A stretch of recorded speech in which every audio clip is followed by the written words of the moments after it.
자, 오늘 우리는 용서에 대한 말씀을 같이 나눠 보도록 하겠습니다.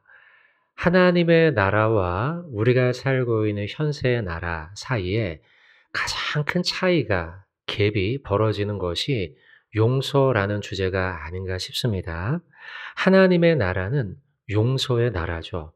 하나님께서 용서하셨고 서로 간에도 용서를 하는 나라인 반면 우리가 살고 있는 이 세상은 나에게 흉악한 죄를 저지르거나 사회 가운데 그런 자들을 법으로 응징하는 법의 나라이죠.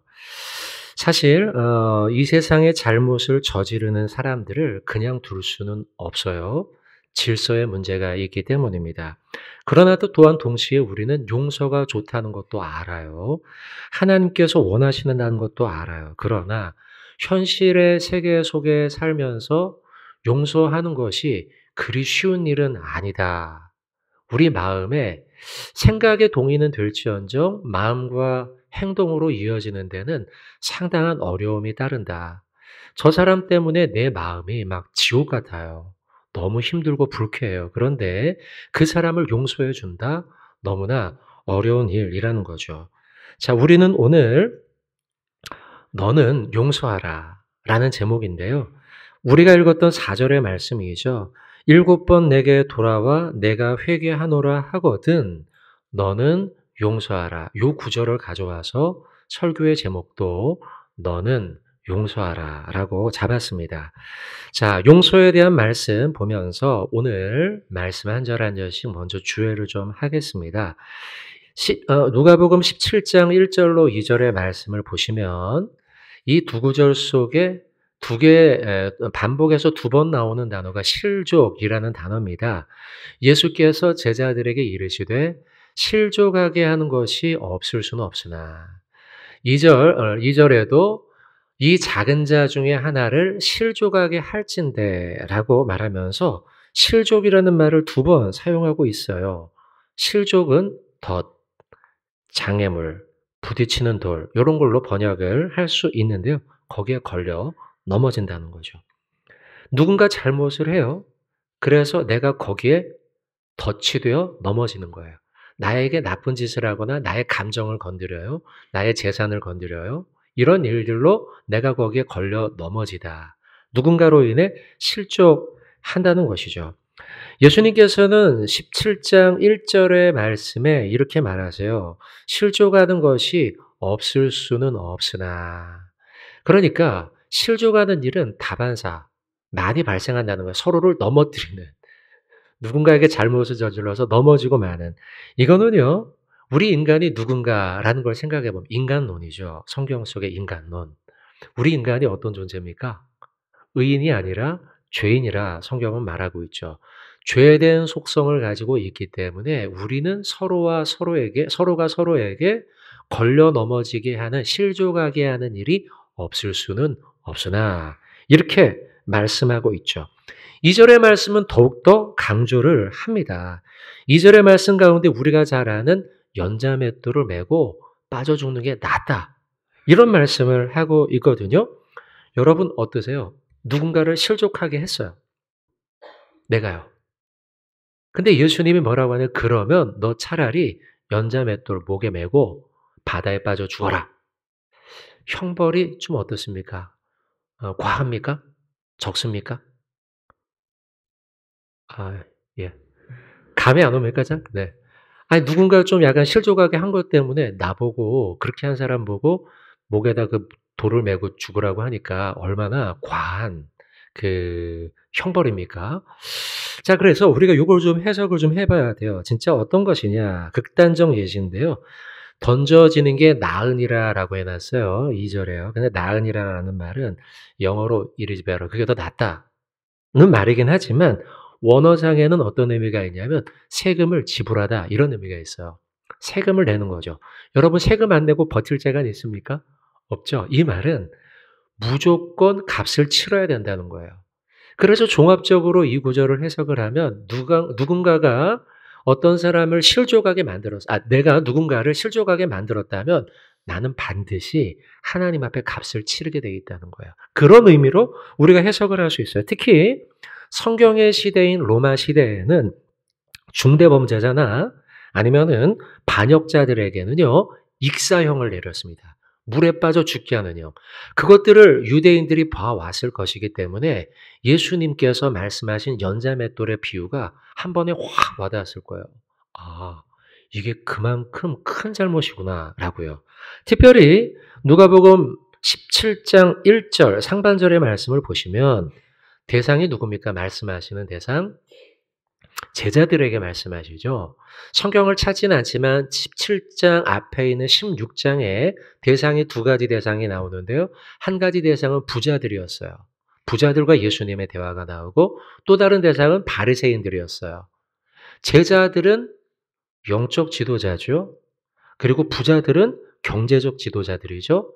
바리새인들은 정치적 지도자라고 본다면 지금 연자맷돌의 비유는 지도자들을 향해서 경제적 지도자, 정치적 지도자, 영적 지도자들이요. 누군가를 실족하게 하는 일을 주의해야 한다. 이런 말씀인 거예요. 자, 실족에 대한 말씀을 먼저 봤습니다. 용서를 다루며 실족을 보고 있는데요. 이 구절을 우리가 크게 두 개의 단위로 나눌 수 있어요. 1절과 2절에 나오는 실족. 그리고 오늘은 길게 다루진 않겠지만 경고와 회개 가운데 있어요. 그리고 마지막에 우리가 주로 보게 될 용서. 그러니까 실족, 경고와 회개, 용서. 이게 1절부터 4절의 구조예요. 이게요. 그래서 우리가 늘 보면 이 구절 속에서 제일 인상 깊은 구절은 뭐예요? 1절부터 4절 사이에요. 70번씩 7번의 그 용서 아니겠습니까? 여기에 너무 우리가 눈이 가다 보니 앞에 나와 있는 실족을 놓치는 경우가 있어요. 그리고 경고를 놓치는 경우가 있는데 사실은 실족하지 않도록 하라라는 말씀을 먼저 하고 있는 거죠.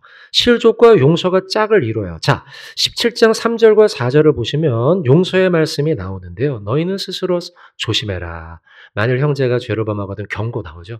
회개 나오죠. 그죠? 그리고 난 다음에 나오는 게 또 4절에 용서예요. 용서. 그리고 마태복음 18장에 이 병행 구절이 나오는데 거기는 70번씩 7번 용서하라 라는 말씀이 나와요. 아까 실족과 용서에 대해 조금 더 설명을 하면요. 실족은 주관적 측면입니다. 용서의 주관적 측면.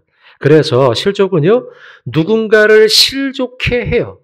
용서받을 일을 하는 거죠. 못 받을 수도 있고요. 그리고 상대적 측면에서는 용서가 되는 거죠. 용서. 상대적 측면은 나를 실족해 하는 일을 용서해 주는 일이죠.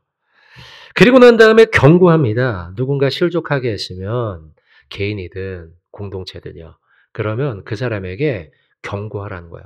당신 그렇게 하면 안 돼요. 그건 잘못이에요. 그렇게 해서는 우리가 큰일 납니다. 라는 경고를 해주라는 거예요. 개인이 실족할 수도 있고 공동체가 실족할 수 있기 때문이죠. 그래서 잘못이 반복되지 않도록 먼저는 경고를 하죠. 경고했어요. 근데 그 사람이 잘못했다고 인정을 하고 회개해요. 그리고 돌아와서 제가 잘못했어요. 용서해 주세요. 라고 말하면 뭐래요? 7번 똑같은 일을 저질러도 그 똑같은 일을 용서해 주라. 라는 거죠. 용서. 17장 4절의 말씀인데요. 7번 내게 돌아와 내가 회개하노라 하거든. 반복해서라는 것이죠. 이 구절이 마태복음 18장 22절은 더 강력하게 기록이 되어 있는데요. 몇 번 하랍니까? 7번뿐 아니라 7번을 7번까지. 그러면 몇 번입니까? 490번이죠. 77에 49. 그래서 490번. 490번으로 해석하는 것이 전통적인 해석이며 또 어떤 해석은 더하기로 계산하기도 합니다. 그래서 더하기면 몇이에요? 77번이 되죠.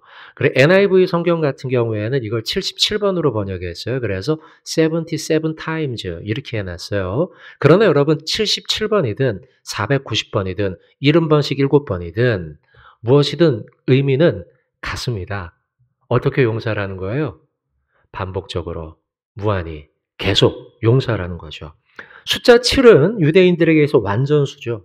7일은 안식일, 7년은 안식년. 속죄일이 되면 피를 뿌려서 용서해 줬어요. 그 피를 몇 번 뿌렸을까요? 7번. 7은 그런 숫자예요. 당시 랍비들이 있었는데요. 랍비들은 사람들에게 이렇게 가르치거나 스스로 행동하려고 했는데요. 용서를 3번 정도 하면 괜찮은 사람이다. 이렇게 가르쳤다는 거죠. 이 로마 시대 때요. 예수님 시대 때.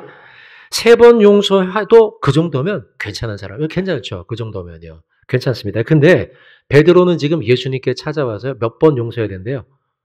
7번 용서하면 되겠습니까? 그러니까 내가 랍비보다 좀 낫다는 거죠.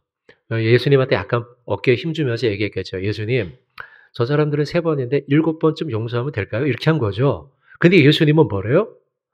70번씩 7번 하라는 거예요. 무한히 계속 용서하라는 것이죠. 자, 설교의 서론의 질문입니다. 이런 용서 가능합니까?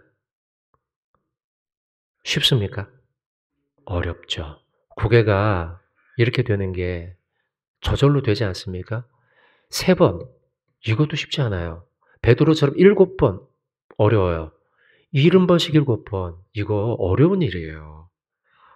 그러면 여러분, 자, 우리가 오늘 살펴보고 싶은 주된 주제, 어떻게 그런 용서가 가능할까요?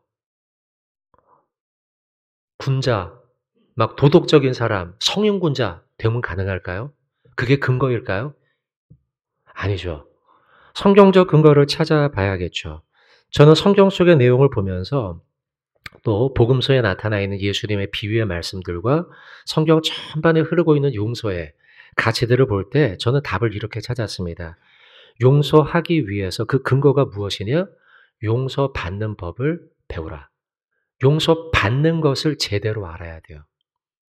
용서하려면 내가 얼마나 많은 용서를 받은 사람인가를 알 때에 용서할 수 있어요. 그러니까 이거는 역지사지이며 상호가 아니에요. 물론 절대적 가치이기도 하지만요. 왜냐하면 그 사람이 그 사람이 나를 많이 용서해 줬어요. 10번 이상 해줬어요. 근데 내가 지난날에 용서받은 걸 까먹고 있어요.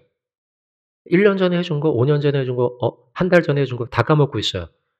그러고서 그 사람에게 용서해 주지 않아요. 그 사람이 나에게 100번 용서해 줬어요. 근데 그 사람이 용서해 준 거 생각지도 않고 용서받은 걸 모르니까요. 인지를 못하니까요. 그러니까 그 사람한테 막 함부로 대하고 용서하지 않아요. 여러분들이 만약 그런 사람을 보면 그 사람을 향해 어떤 이미지를 가질까요? 이기적이다. 그죠? 용서 그만큼 받았으면 해줘야 될 거 아닙니까? 그죠? 100번 받았으면 한 번 해줘야죠. 그죠? 맞죠, 여러분? 그죠? 그래야 되는 거예요. 근데 많은 사람들이 내가 누군가를 용서하는 일에는 인색해요. 근데 내가 받은 용서에 대해서는 당연한 일로 여기더라는 거예요. 내가 은혜 받을 때 다르고 은혜 베풀 때 다르고 흔히 말하는 화장실을 들어갈 때 다르고 나올 때 다르듯 용서 받았던 걸 기억을 못하고 용서를 그 사람한테 안 해주는 게 문제예요. 하나님께서 490번 용서하라, 70번씩 7번 용서하라 하신 이유는 하나님께서 저와 여러분을 그렇게 용서하셨기 때문이에요. 그렇게 용서하셨기 때문에 우리가 성경에서 하나님 너무 용서를 쉽게 다루는 거 아니에요? 내 마음은 지옥 같은데 저 사람을 어떻게 용서해요? 라고 이야기하지만 그러나 그 사람과 상관없이 우리는 누구에게 용서받았어요? 하나님께. 이 용서받은 거에 집중을 해야 된다는 거죠. 하나님은 계속해서 넓고 큰 마음, 빅 하트, 그 마음으로 우리를 용서해 주시는 거죠. 그리고 관대하게 대하시는 거죠. 사랑하는 성도 여러분, 우리도 하나님도 우리를 너그럽게 빅 하트 대해 주신 것처럼 우리 역시도 하나님 앞에, 사람 앞에 그 용서와 관대함을 기억하면서 그렇게 살아가야 되는 게 맞습니다, 여러분. 그래야죠. 그렇게 용서하신 하나님께서 우리에게 뭐라고 말했냐? 내가 너한테 공 살살 던졌지? 내가 너한테 많이 줬지? 내가 너한테 70번씩 7번 용서해 줬지? 그러고 하신 말씀이 오늘 17장 4절, 오늘 설교의 제목이에요. 내가 그렇게 용서해 줬지? 그러니 뭐라고요? 너는 용서하라. 다시 말씀드리지만 여러분, 용서하는 그 가능성, 내가 마음이 지옥 같은데도 용서할 수 있는 그 가능성, 무엇인가? 용서받음에 대한 묵상이라는 거예요. 하나님 앞에 70번씩 7번 용서받았고, 아들을 핏값으로 내어주며 나를 용서받았고, 그리고 그분이 나를 그렇게 용서하셨기에 나에게 말씀하시는 거예요. 너는 용서하라.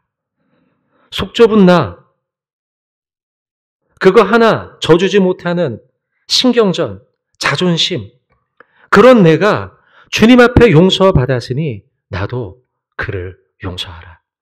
이것이 하나님이 우리에게 주시는 메시지예요. 오늘 아침에 와서 이 설교 말씀을 다시 정리하면서 다시 또 읽어보고 반복하고 묵상하면서 나에 대해서 생각이 났어요. 아, 나 참 못나고 속 좁은, 아까 얘기했잖아요, 여러분. 그죠? 팔씨름 막 이겨버려요. 제가 아들한테 막 이겨버리고, 막 씨름하면 막 져주는 척하다 확 그냥 넘겨버리고 이기고, 이게 속 좁은 사람인데, 하나님이 나를 용서하시고 관대하게 여겨서 내가 목사까지 됐구나. 이런 생각을 하니까, 마음에 막, 좀 미어지더라고요, 마음이. 나는 어떤 사람인가? 하나님이 나를 그렇게 용서했다는 거죠. 잘 안 되죠. 용서하는 일이. 내가 누군가를 용서하는 일이 잘 안 되지만 내가 그렇게 용서받은 사람이니 여러분들도 똑같죠. 여러분들도 다 똑같이 하나님의 그런 용서를 받은 거죠, 우리가. 그러니 우리도 용서하는 삶을 살아야 된다는 거죠.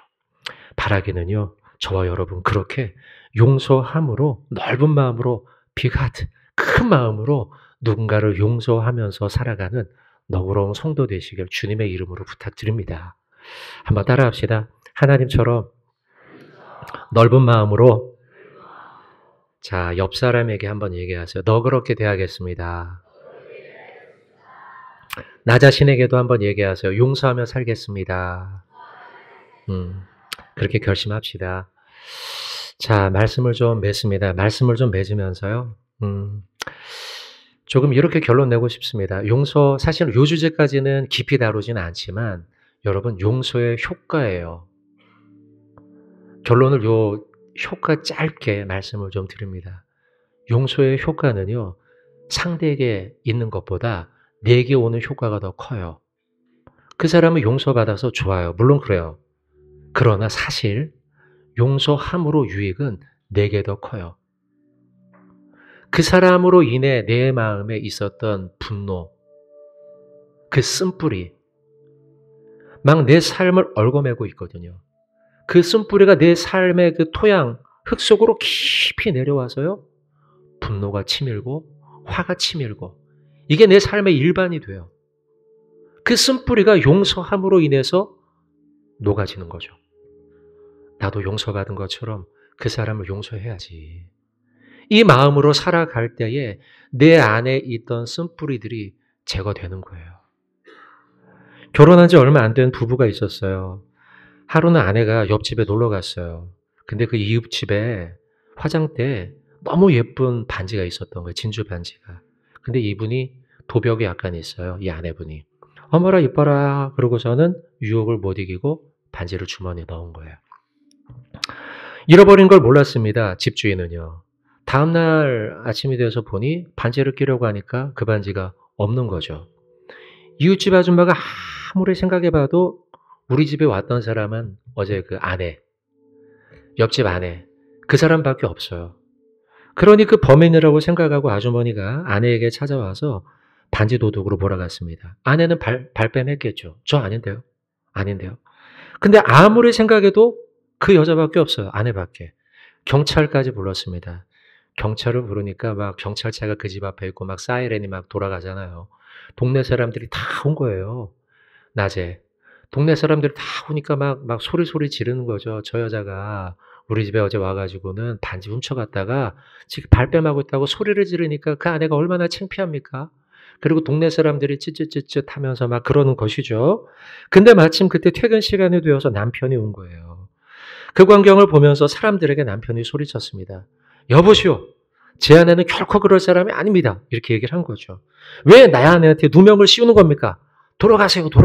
경찰 당신도 돌아가세요. 증거 있으면 가지고 오시고. 막 이렇게 얘기한 거예요.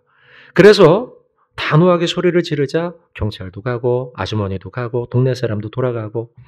근데 사실 남편은요, 아내의 도벽을 원래 알고 있었어요. 훔쳐갔다 생각했겠죠. 알고 있었어요. 그리고 반지도 사실 봤어요, 어제. 반지도. 순간 참을 수 없는 분노가 일었어요. 내가 이 사람 도벽을 언제까지 용서해야 하지? 같이 살 수는 있는 거야? 별 생각이 다 들지 않았겠습니까? 너무 화가 오르고 너무 분노가 오르고 어쩌면 그 남편 안에 오랫동안 누적돼 있던 쓴뿌리가 있었겠죠. 하지만 남편은요, 일단 너무 상심한 지친 아내를 침대에 누워서 쉬세요 라고 얘기하고 어젯밤에 화장대에서 받은 그 반지를 가지고 옆집 아주머니에게 찾아갔어요. 아내는 남편이 어디 가나 보고 있었겠죠. 그리고 그 옆집에 가서는 무릎을 꿇고 용서를 빌었어요. 아주머니에게. 제 아내가 한순간 유혹을 이기지 못하고 큰 죄를 저질렀어요. 아내와 저는 한 몸이라고 저는 생각합니다. 그러니 아내를 벌하지 말고 남편이 저를 벌해주세요. 이렇게 얘기를 한 거예요. 옆집 아주머니는 그걸 보고서요, 너무 화가 났죠. 아까는 아니라고 하다가 이제 와서. 근데 가져왔으니 어떻게 해요? 이웃끼리요. 아무 말 않고 남편을 돌려보냈습니다. 옆집에서 나오는 남편을 보고 반지가 없어진 걸 봤죠, 이미. 아, 이런 일이 벌어졌겠구나. 아내는 그걸 지켜보면서 막 눈물을 흘렸어요.